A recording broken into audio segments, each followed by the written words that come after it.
Hey guys, what is up? Welcome back to my channel. I hope you're all doing well. For today's video, we are diving into the Jaclyn Vault collection.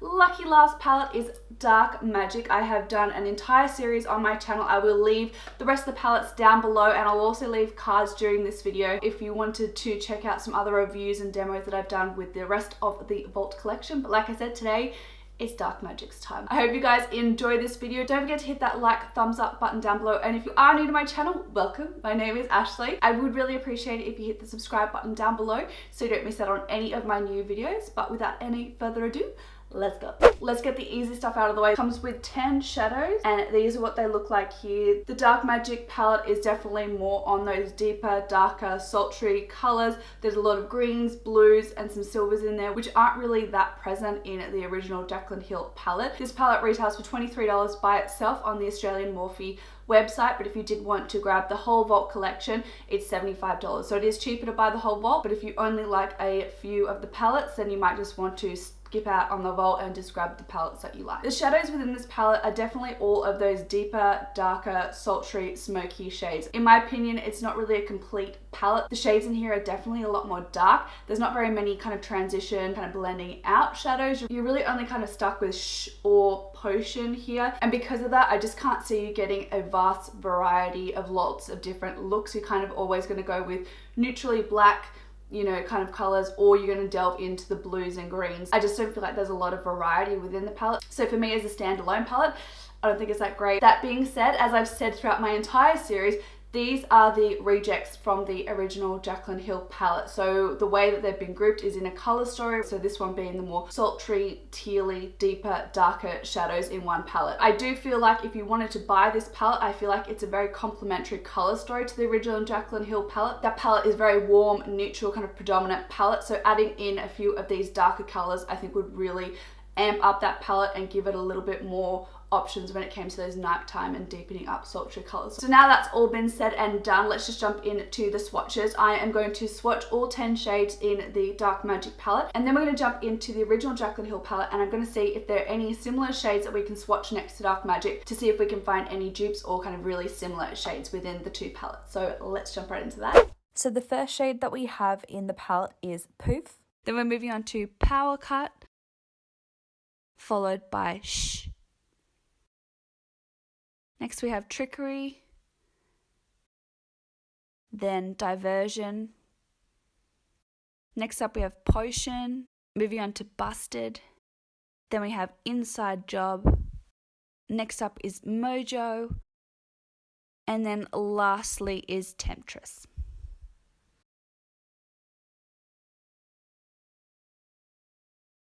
So for me, Floof is very unique to the Dark Magic palette. There's nothing super similar in the original palette. The closest that I can get is Silk Cream. So I'm going to swatch that here for you.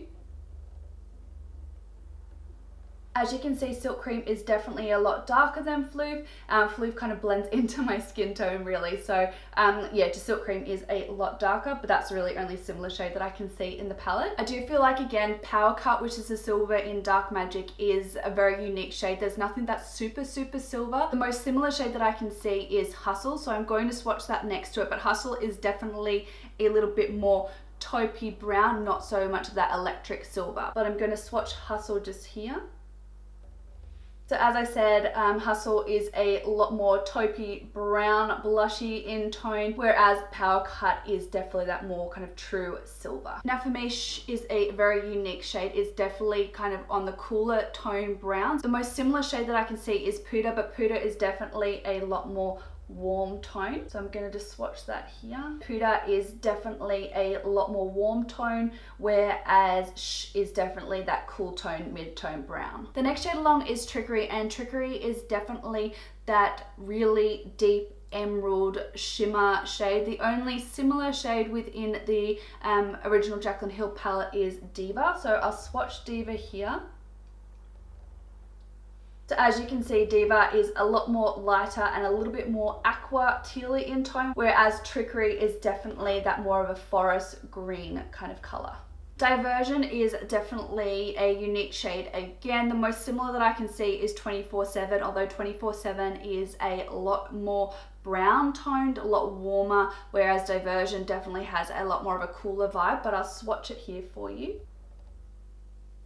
So that is 24/7 there, swatch next to Diversion. As you can see, 24/7 is a lot more of that browny, warm tone shimmer, whereas Diversion's definitely got that cool tone vibe. So Potion is a very unique shade. There is nothing like Potion within the original Jaclyn Hill palette, so I'm just going to skip that one. And same goes for Busted as well. There is nothing of that deep blue shade within the palette, so I'm going to skip that one as well. Now for Inside Job, the closest that I can see is Enchanted, so I'm just going to swatch that one as well.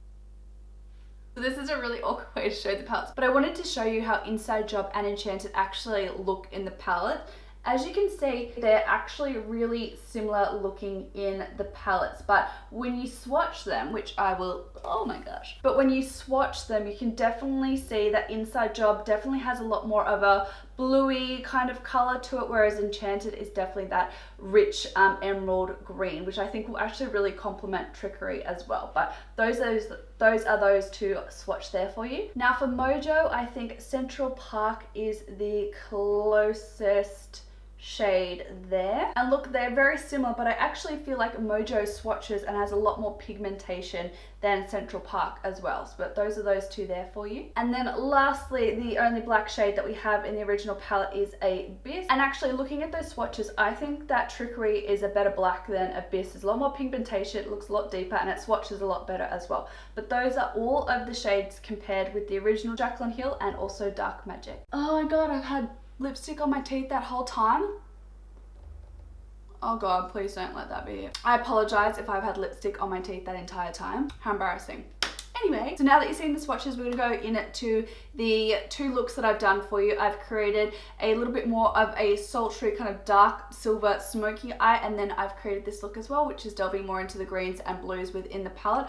I had a really good time blending and packing on these shadows. I didn't have any patchiness. I actually feel like it might be the best formulation of all of the Vault Collection palettes that I've tried. The only shade that I didn't really delve into is Trickery, but besides that, every other shade that I use has been spot on, which I definitely cannot say for the rest of the Vault Collection. Again, I will leave all of those videos listed down below if you wanted to check those out, but Bling Boss was an absolute nightmare.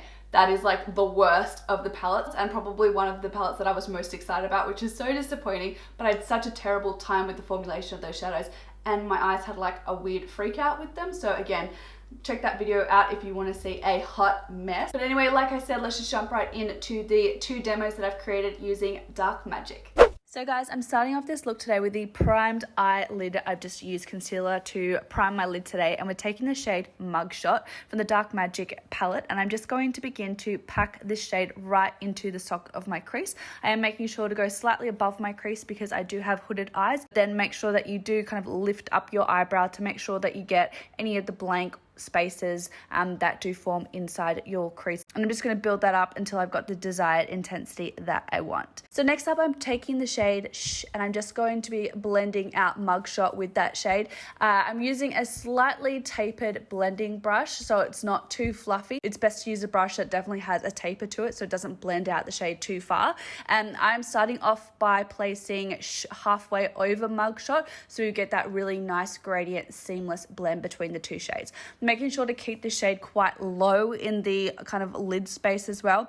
I don't want to be blending it too far up to my brow bone. I do want to make sure that I still have a little bit of space there. So moving on to Poof, I'm using a slightly tapered blending brush again, and I'm just going to be blending out Shh basically with that shade. For our cut crease today, I'm taking my Tarte Shape Tape, and I'm just going to begin to lay the concealer down along my lower lash line. I'm going to look up, and that's going to give me a really great guide for my kind of cut crease. I want to make sure that I'm just going slightly above my natural crease, and this little technique of looking up does make sure that I get just above that crease line. It's the perfect cut crease transition. And then we're going to be going in with the shade Power Cut, which is the kind of lighter silvery shade in this palette, and I'm just going to begin to pack this over the lid with my finger. Then to make sure that I've really got a nice crisp line and the shadow goes all the way up to the line, I'm just going to get a flat concealer brush and pack it on with a little bit more of Power Cut and really go right up to that line so it's nice and crisp. Then I'm going to move on to deepening out the outer corner just with Mugshot again. And then I'm using the brush that we used for and I'm just going to place a little bit more shush. It's so hard to say that. I'm going to place a little bit more of just on that transition line between Mugshot and Power Cut to create a really soft transitional blend, as you can see here. Then I decided I wanted to have a little bit of liner just to kind of disguise the lash bands that we're going to be putting on in a minute. So I'm taking my Sigma Wicked Gel Liner and I'm just going to be creating a small line across my lash line. I'm not going to wing it out or anything. It's literally just there to disguise my band. I did also go in with that gel liner along my tight line and also my lower waterline as well. So the lashes that we're going to use today are Stella lashes from Koko. Now to deepen up that outer corner even further, I've gone in with Temptress. I'm just going to begin to buff that into the outer corner to just deepen it up a little bit. We're going to move on to the face now, and I'm taking my Rimmel Lasting Finish primer and I'm just going to apply this all over my face. And then I'm going in with my MAC Studio Fix Fluid Foundation and I'm just going to blend that all over my face using my beauty sponge. Next up, we are concealing with Tarte Shape Tape, and I'm just going to be placing this under my eyes, along the bridge of my nose, my forehead, and my chin. And then blending that out again with my beauty sponge. To set everything down, I'm going to be taking my Mercier Loose Translucent Setting Powder, and I'm just going to press the powder all over my face. I do have really, really oily skin, so you might choose to just kind of spot powder where you need to, but I am pretty much oily all over and I crease like crazy. I'm going to bake a little bit as well. We're going to move on to the lower lash line. I'm taking the shade Poof again and I'm just taking a fluffy brush and blending that along the lower lash line. Then I'm going to start to deepen up the lower lash line and I'm just using again to run along the lower lash line, and then we're going to move in to Mugshot and I'm just using a really small pencil brush to make sure I keep this really close to the lash line. And then lastly, I'm taking the shade Temptress just on a flat definer brush and I'm really stamping this along the lower lash line and kind of blending out that gel liner that's in the waterline as well. So we've got this really soft, sultry, smoky lower lash line. I'm going to buff away that powder just with this large fluffy brush, and then I'm going to move on to contour. I'm just using my Park Avenue Princess bronzer from Tarte. I'm just going to begin to sculpt out the hollows of my cheek, along the hairline and just a little bit on the sides of my nose. I'm going to use a little bit more of that powder just to kind of carve out the lower portion of my cheeks to kind of get that really nice crisp line for the contour. And I'm also going to do the sides of my nose. To finish off the brows, I'm just going to run a little bit of Essence Give Me Brow along my brows just to kind of make sure that there's no powder kind of residue sitting. It gives them a little bit of a tint and it also creates a nice kind of fluffy look to the brows, which I love. Once I finish baking, I'm brushing off the bake and we're going to set everything down with a little bit of the MAC Fix Plus. This is the matte version. And then for highlight, I'm taking Becca Moonstone. I'm just going to place this along the tops of my cheekbone.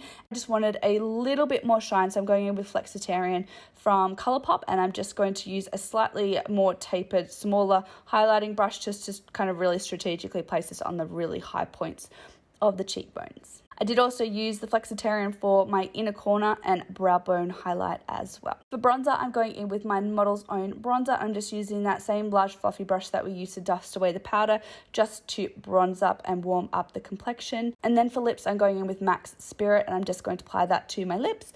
And then I wanted something that wasn't as red based, so I've just gone in with a little bit of Jeffree Star's Celebrity and I'm just going to place that over the top just to kind of make it not as red. And then I decided that the eyes just needed a little bit of something extra, so I went in with Diamond Dust from Stella. This is one of their liquid glitter and glows, and I'm just going to kind of pat that over that silver power cut color just to create a little bit more glitter and something extra for the look. To finish off the lips, I've decided to go in with my Oh My Gloss lip gloss, and then lastly is blush. This is Nymphea from Sigma, and I'm just going to apply that to my cheeks. And then guys, this is look number 1 finished. So next up we have look 2, and for this look we're going green. I'm going to be taking Inside Job and I'm just going to be using a kind of domed brush again to really pack this in throughout my crease. I have not set my base, so this is like a tacky wet concealer base on my lid, so it really makes sure that the pigment of these shadows really stands out. And I do go slightly above my crease. I do have hooded eyes, so I want to make sure that you can still see the color when my eyelid is more relaxed. Next up we have Potion, and I'm going to be using that color to blend out Inside Job. So similar to what we did in the first look, I'm placing Potion halfway over the edge of Inside Job, and then using that to kind of blend out that transition. I'm just kind of taking a little bit at a time. I did find that I maybe blended this up a little bit too high, so if you can, try to keep it a bit lower down on the lid space. And then we're going to cut the crease. I'm using my MAC Pro Longwear Concealer, and I'm just doing that same technique where I place it along the bottom of the lash line and then look up, and then I get my guide for my cut crease. It really helps me out. So I'm just taking the concealer and I'm just basically cutting out my crease. Next up, I'm going back in with Inside Job, and I'm going to begin to stamp this kind of horizontally along the lash line, kind of like you would if you're doing like a wing. Next up, we're taking Inside Job again, and I'm just going to be placing this kind of diagonally along the I'm just going to be placing this diagonally along the lid. I'm just really packing that on. I do end up switching my brush around because I felt like the other one was a little bit too big. And then I'm going back in with Potion again, and I'm just going to pack that along to kind of create a gradient again with those two shades. Then I'm going to move on to Power Cut, and I'm just going to be packing that on the lid for the silver to this look and blending it into Potion. Next up, I'm going to be taking Diversion. I just wanted to kind of use this shade because I realized I hadn't actually used it at all. So I'm just going to be placing that along the lower portion of the lid area, so then Power Cut is kind of up where that cut of the crease is, so it kind of has a gradient from like a darker silver to then a lighter silver. We're going to move on to lashes. I'm using Siren from Socialized Lashes, and I'm just applying some liner and mascara as well. Then we're going to be putting on some foundation. This is my Estee Lauder Double Wear, and I'm just going to be using my beauty sponge to blend that all over my face. For concealer, I'm using my MAC Pro Longwear Concealer, and I'm just going to be placing this under my eyes. And then to set everything down, I'm using the Laura Mercier Loose Translucent Setting Powder, and I'm just going to be using this powder to set everything down. I'm super oily, so I'm putting this powder all over my skin. For my waterline and tightline, I'm using the NYX Jumbo Crayon. This is just in Black Bean, and I'm just going to be running this along my lower waterline and also my tightline. We're dipping back into Potion now, and I'm going to run that along the lower lash line to smoke out that waterline. And then I'm going to move into Inside Job again, and I'm going to use a smaller brush, and I'm just going to really focus this along the lash line. And then lastly, we're taking Temptress again, and I'm using a flat definer brush to stamp that color along the lash line. For highlight today, I'm taking my Anastasia Beverly Hills Glow Kit, and I'm going to be taking Butterscotch and Starburst just on a fluffy brush, and I'm blending that over my cheekbones. And I'm also going to be using that as my brow bone and inner corner highlight for today. Next up for contour, I'm taking Hoola by Benefit. I'm just going to be running this underneath my cheekbones, under my jawline, and then also on the sides of my nose as well for a little quick contour, and then cleaning it up with just a little bit of that Laura Mercier powder. I'm going to let that sit for just a moment. Next up, I'm taking this blush by Benefit. I'm just going to be applying that to my cheeks. And then to bronze up my skin, oh my gosh, look how empty this almost is. I'm taking my Hourglass Ambient Lighting Bronzer. I'm just going to be adding a little bit of warmth to my face. Next up, I'm taking this matte lipstick from Anastasia Beverly Hills. I think it's peachy. When I applied it, it was not the right color. So I ended up going in with my Too Faced Melted Liquid Lip. Again, I'll leave the color listed down below. And I'm just applying that over the top, which gave it a little bit more of a ready neutral hue. And then guys, that is the finished second look. So guys, wrapping up my opinions on the Vault collection. Do I think that you need to buy the Vault collection if you already have the Jaclyn Hill original palette? No. I don't feel like there is enough consistency in the quality of the shadows. I feel like some are really hit or miss. There are some that are really patchy, some are really hard to blend. I just don't feel like they have the quality that the original palette has. Now, comparing it with the Jaclyn Hill palette, there are a few crossovers, very similar shades that you already have in the Jaclyn Hill palette, which means I wouldn't really want double ups in the Vault collection. Saying that, there are a few unique shades as well, which I do feel really complement the original Jaclyn Hill palette. My one gripe that I'm finding is that there are similar shades within the Vault collection. So looking at Armed and Gorgeous and Ring the Alarm, I can definitely see similar orange tones in the matte blending shades. Rush, Secure, and Agent are very, very similar, which I don't think that there is enough of a difference between those shades. I know they're not exactly the same, but if I'm a consumer and buying this, I would look at that and think that I've just gotten the same shadow, if you know what I mean. Like if I applied Secure and Rush on my eyes as a transition, I think you're going to get a very similar look. So there's not enough difference within those shadows. I literally feel like I've just got two oranges. If I was just a regular consumer who's not absolutely obsessed with trying and testing out makeup, I would feel really duped that I've just gotten like 5 oranges that look exactly the same. We have a crossover again with Poison and Top Secret. I feel like they are very, very similar army green color. Again, not enough of a differentiation where I feel I just got two of the exact same army green shades. And sorry, I know this is a really bad swatch, but swatched together, they look exactly the same. Again, looking at Armed and Gorgeous and Ring the Alarm, the browns are so similar. Prowl and Secret are pretty much the same, and Smooth Criminal and Mugshot, again, are pretty much the same brown as well. So again, double up shades within the Vault collection, which I think is really, really dumb. Again, really bad swatches, but this one here is Secret, and then this is Prowl. Prowl being a little bit more cool toned, but again, they are so similar. Guys, I'm sorry these swatches are like terrible, but I like my arm just like won't bend the right way. But you can see that Mugshot and Smooth Criminal are very similar, and I don't think if you had either one on the eyes, you'd be able to tell the difference between the two. So final thoughts, if I wasn't going to buy the entire Vault collection, because I just don't think that it's worth it, the amount of double up shades that you have in the actual Vault collection,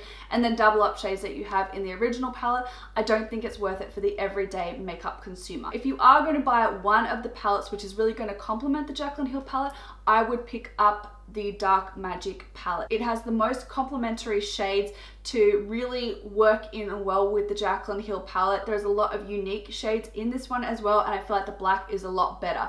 As a standalone palette though, I don't think that it's that great, but if you are buying it to complement your original Jaclyn Hill palette, I think it is the best one to get out of the four. I would definitely steer clear of picking up the Bling Boss palette. The formulation of this one is terrible. It's really patchy, it really caused irritation to my eyes, and I definitely wouldn't recommend this one at all. Now when I do go and look at these palettes online, I'm absolutely drawn to Ring the Alarm. This is what she looks like. It is definitely that warm toned, kind of berry-ish toned eyeshadow palette, and I think it is gorgeous. I don't think that the formulation of these ones were as good. I definitely had issues with Siren and also Framed. They weren't really great. Mugshot, I definitely don't feel like provided enough payoff for the shadow, so I feel like it was a little bit of a dud. The oranges are very similar in the palette. I would have appreciated something a little bit different, but I really do think that Bomb Ass is a really beautiful shade, and I love On Camera as well. It's a very different shade, and nothing like that in the Jaclyn Hill palette. And lastly, we have the Armed and Gorgeous palette. For me, I think this is like my second pick. If I wasn't going to get Dark Magic, I would get Armed and Gorgeous. I feel like it has unique shades in here. I had a little bit of an issue with oxidization of Access and also Agent, which again, if you want to check out that video, I'll link it up in the cards and down below if you wanted to check out that video specifically. But I did really like the look I created with this palette. Summing up for me, if I was going to look at purchasing any of the palettes from the Jaclyn Hill Vault collection, I would get Armed and Gorgeous and also Dark Magic. These palettes definitely had the best consistency and formulation across the board with all of the shadows. Nothing that was super patchy or chunky or anything like that. I do feel like they are the best ones out of the four Vault collection palettes. I hope you enjoyed this little series that I did on my channel. Like I said, I will leave all of the reviews down below so you can check out to see if you want to purchase singular palettes or if you want to purchase the whole Vault collection. I hope that my videos help you out. If they did, don't forget to leave me a big like thumbs up. Subscribe down below so you don't miss out on any of my new videos, and don't forget to hit that bell button so you are notified every time I upload. I hope you guys have a fantastic rest of the week, and I will see you all in my next video. Bye guys.